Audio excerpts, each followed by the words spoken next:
हरे कृष्णा हरे कृष्णा। आप सभी का स्वागत है हमारे पौराणिक कथाओं के चैनल में। आज हम सब आपके सामने लेकर आए हैं एक और नई कथा। पुराने समय की बात है, एक राजा हुआ करते थे और उनका नाम हिम था। राजा हिम के यहाँ जब पुत्र हुआ तो उन्होंने अपने पुत्र का नाम सुकुमार रखा और अपने राजपुरोहित से अपने पुत्र की जन्म कुंडली बनवाई। कुंडली बनाने के उपरांत राजपुरोहित कुछ चिंतित हुए। उनकी चिंताग्रस्त मुद्रा को देखकर राजा हिम ने उनसे पूछा, क्या बात है राजपुरोहित जी, आप कुछ चिंता में लग रहे हैं? हमारे पुत्र की कुंडली में कोई दोष है क्या? राजपुरोहित राजा की बात सुनकर बोले, नहीं महाराज, ऐसी बात नहीं है। कदाचित मैंने कुंडली बनाते समय कोई असावधानी की होगी, जिस कारण से मुझे जन्म कुंडली में कुछ दुष्घटना दिखाई दे रही है।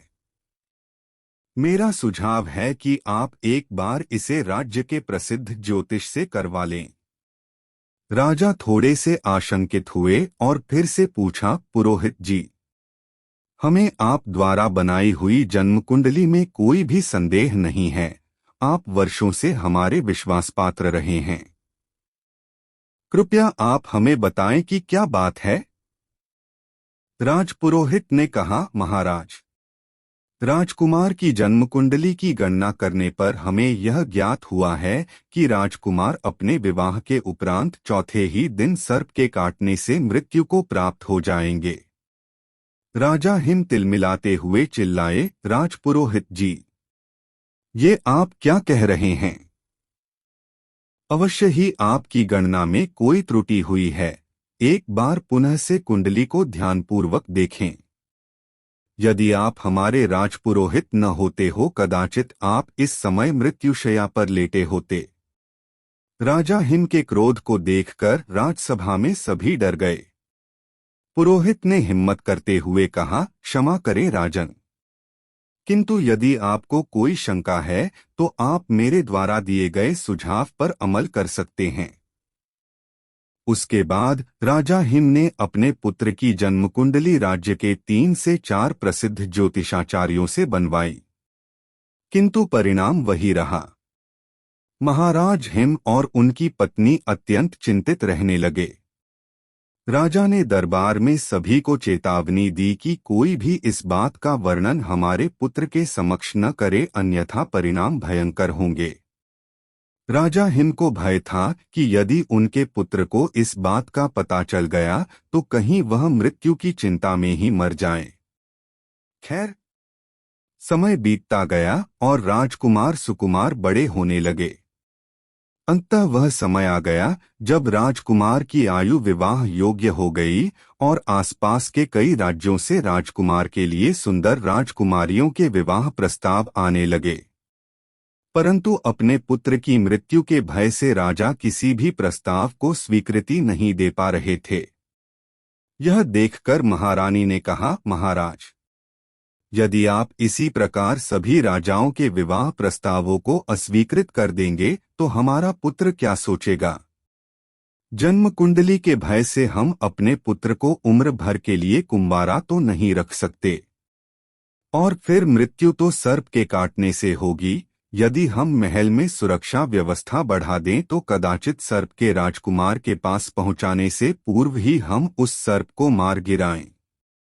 राजा हिम को महारानी का सुझाव पसंद आया और उन्होंने एक सुंदर राजकुमारी से, जिसका नाम नयना था, से अपने पुत्र के विवाह के लिए स्वीकृति दे दी।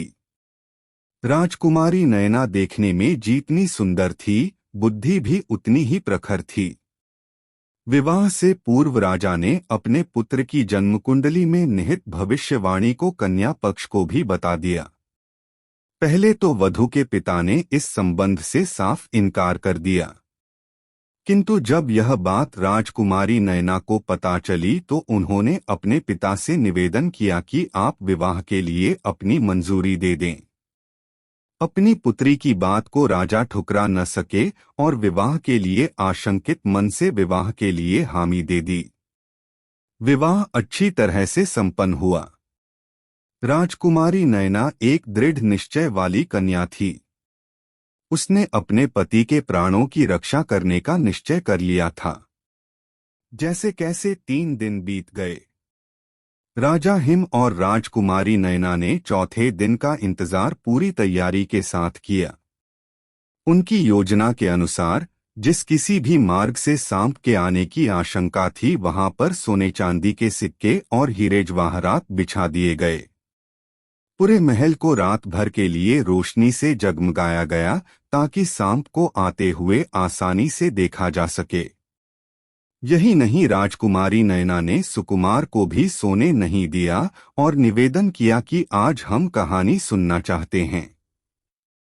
राजकुमार सुकुमार नयना को कहानी सुनाने लगे। मृत्यु का समय निकट आने लगा और मृत्यु के देवता यमराज पृथ्वी की ओर प्रस्थान करने लगे। क्योंकि सुकुमार की मृत्यु का कारण सर्पदंश था, इसलिए यमराज ने सांप का रूप धारण किया और महल के भीतर राजकुमार सुकुमार और राजकुमारी नयना के कक्ष में प्रवेश करने का प्रयास किया। जैसे ही वह सांप के वेश कक्ष में दाखिल हुए तो हीरे जवाहरातों की चमक से उनकी आंखें चौंधिया गई, जिस वजह से सांप को प्रवेश के लिए कोई अन्य मार्ग खोजना पड़ा। जब वहां से कक्ष में दाखिल होना चाहा तो सोने और चांदी के सिक्कों पर रेंगते हुए सिक्कों का शोर होने लगा, जिससे राजकुमारी नयना चौकस हो गईं। अब राजकुमारी नयना ने अपने हाथ में एक तलवार भी पकड़ ली और राजकुमार को कहानी सुनाते रहने को कहा। डसने का मौका ना मिलता देख सांप बने यमराज को एक ही स्थान पर कुंडली मरकर बैठना पड़ा, क्योंकि अब यदि वह थोड़ा सा भी हिलते तो सिक्कों की आवाज से नैना को ज्ञात हो जाता कि सर्प कहाँ है और वह उसे तलवार से मार डालती। राजकुमार सुकुमार ने पहले एक कहानी सुनाई, फिर दूसरी कहानी सुनाई और इस प्रकार सुनाते सुनाते कब सूर्यदेव ने पृथ्वी पर दस्तक दे दी पता ही नहीं चला, अर्थात अब सुबह हो चुकी थी। क्योंकि अब मृत्यु का समय जा चुका था, यमदेव राजकुमार सुकुमार के प्राण नहीं हर सकते थे, अतः वे वापस यमलोक चले गए। और इस प्रकार राजकुमारी नयना ने भविष्यवाणी को निष्फल करते हुए अपने पति के प्राणों की रक्षा की।